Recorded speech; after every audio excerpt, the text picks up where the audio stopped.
नमस्कार, मैं डॉक्टर भाई रणदीप सिंह परिहार एक बार पुनः आपके समक्ष उपस्थित और आज मैं चर्चा करना चाहूँगा कि जो मानव जाति है, संपूर्ण मानव जाति की और इस जो हमारा अर्थ प्लैनेट है, इसमें रहने वाले सभी लोगों को मानव कहा जाता है। मानव के माने मानव धर्म, ह्यूमैनिटी, और अगर हम ये देखें तो हम एक ही ईश्वर की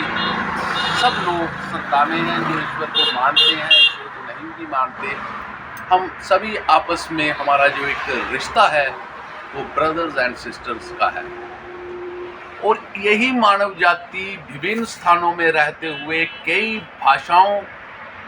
को बोलने वाली है, और सबको अपनी अपनी भाषा पर गर्व होता है, मान होता है, और उसकी अपनी भाषा बहुत ही मीठी लगती है। अगर हम जम्मू की बात करें तो यहाँ पर डोगरी भाषा है, तो हम डोगरी को समझते हैं कि ये बहुत मीठी भाषा है, लेकिन सच्चाई ये है कि जिसकी कोई भी भाषा हो वो सबको अपनी अपनी भाषा मीठी लगती है। आज मैं बात करना चाहूँगा पंजाब के पठानकोट में जिस तरीके से एक स्कूल के अंदर जाकर वहाँ पर गुंडागर्दी की गई और हिंदी के खिलाफ वहाँ पर हिंदू नेताओं की जो तस्वीरें लगी हुई थी उनके खिलाफ जो हुल्लड़बाजी की गई, और ये कहा गया कि प्रिंसिपल को पंजाबी नहीं आती, यहाँ पर पंजाबी पढ़ाई नहीं जाती, तो ये एक बहुत ही घिनौना कार्य उन्होंने किया है, ये कंडेमेबल है। जैसे कि मैं पहले कह चुका हूँ, अगर पंजाबी की बात हम करते हैं तो जम्मू कश्मीर में पंजाबी जो है वो स्कूलों में भी पढ़ाई जाती है, यूनिवर्सिटी में भी पढ़ाई जाती है, और पंजाब बोलने वाले, पंजाबी लैंग्वेज बोलने वाले यहाँ पर प्रोटेस्ट भी करते हैं पंजाबी को बढ़ावा देने के लिए, और उसमें जो सरकार उनकी सुनती भी है, और जो आवाम है वो भी समर्थन करता है कि पंजाबी भाषा को जम्मू कश्मीर में लागू किया जाना चाहिए। तो मैं पंजाब के लोगों को ये पूछना चाहूँगा कि क्या आपके किसी स्कूल, कॉलेज, यूनिवर्सिटी में डोगरी पढ़ाई जाती है? अगर पंजाबी जम्मू में है तो पंजाब में डोगरी पढ़ाई जाती है, और जिस तरीका की गुंडागर्दी जिसने की है वो बहुत ही शर्मनाक है। अगर आपको पंजाबी की ही इतनी अहमियत है, जो कि पंजाबी हमारे जब शादी शुदियों में पंजाबी भांगड़ा, पंजाबी गीतों पर लोग नृत्य करते हैं, तो इसके माने क्या हुए कि पंजाबी केवल आपकी पंजाबी है, और पंजाबी को इस तरह आप थोपना चाहते हैं, और हिंदी बोलने वालों को आप गालियां निकालना चाहते हो, और पंजाब के अंदर फिर आतंकवाद का दौर पहुंचाना चाहते हो। हम पंजाब के चीफ मिनिस्टर से कहेंगे कि इमीडिएटली स्ट्रांग एक्शन लिया जाए ऐसे नासूर के खिलाफ जो पंजाब को फिर से खालिस्तान के आंदोलन की आग में झुलसना चाहते हैं। हिंदुस्तान जिंदाबाद, हिंदुस्तान जिंदाबाद। बात यह है कि सभी भाषाओं को सम्मान मिलना चाहिए, लेकिन इस तरह गुंडागर्दी करके, इंफोर्स करके आप पंजाबी की अहमियत बताना चाहते हो। पंजाबी एक बहुत ही पुरानी लैंग्वेज है, भारत की लैंग्वेज है, हिंदुस्तान की लैंग्वेज है, और पंजाबी पूरे हिंदुस्तान में और हिंदुस्तान के बाहर भी पंजाबी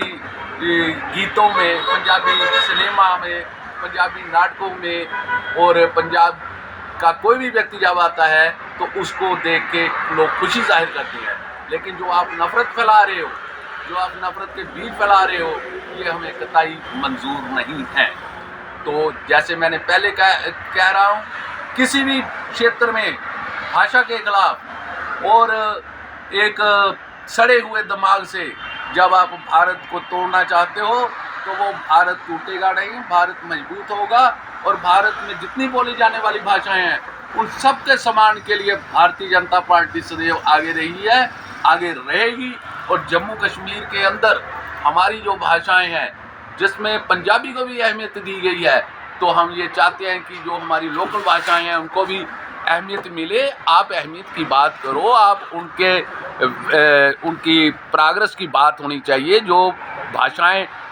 डेथ के कगार पे हैं, जो इन जैसे टेक्नोलॉजी बढ़ चुकी है, रोड्स बन चुके हैं, जिससे दुनिया एक कैमरे में कैद हो, एक मोबाइल में कैद हो चुकी है, तो इससे कई भाषाओं का जो है वो मृत्यु हो रही है। उन भाषाओं को बचाना, उनको प्रोत्साहन देना, जिसमें हमारे जम्मू में भद्रवाही, सराजी, पोगली, जो हमारी भलेसी, किश्तवाड़ी, बहुत सी लैंग्वेजेस हैं, गोजरी है। तो हाल ही के दिनों में जम्मू में पहाड़ी लैंग्वेज के बिना पर जो पहाड़ी शेड्यूल ट्राइब स्टेटस दिया गया, तो हमारी जम्मू के अंदर ये मांग है कि पूरे जम्मू को पहाड़ी शेड्यूल ट्राइब का स्टेटस दिया जाना चाहिए। और जैसे मैं पहले कह चुका हूँ कि भाषा के नाम पर अगर कोई दंगा फसाद करता है और दंगा अगर अपनी भाषा को बढ़ाने के लिए कोई बात करता है तो हम उसके समर्थन में खड़े हैं। लेकिन अगर जो पंजाबी के नाम पर हिंदी वालों को गालियां देनी है या हिंदू नेताओं की तस्वीरों को आपने अभद्रता दिखानी है, तो ये कतई मंजूर नहीं होगा। इन्हीं अल्फाज के साथ मैं अपनी बात यहीं समाप्त करता हूं। और पंजाब के लोगों को मैं कहूँगा कि ऐसे अनासर से बचकर रहे और ऐसे अनासर के खिलाफ एकजुट हो जाएं और उनको जेल की सलाखों में डालने के लिए आवाज़ बुलंद करें। इन्हीं अल्फाज के साथ मैं डॉक्टर भाई रणधीर सिंह परिहार आपको पुनः नमस्कार, जय हिंद और सलाम कहता हूँ।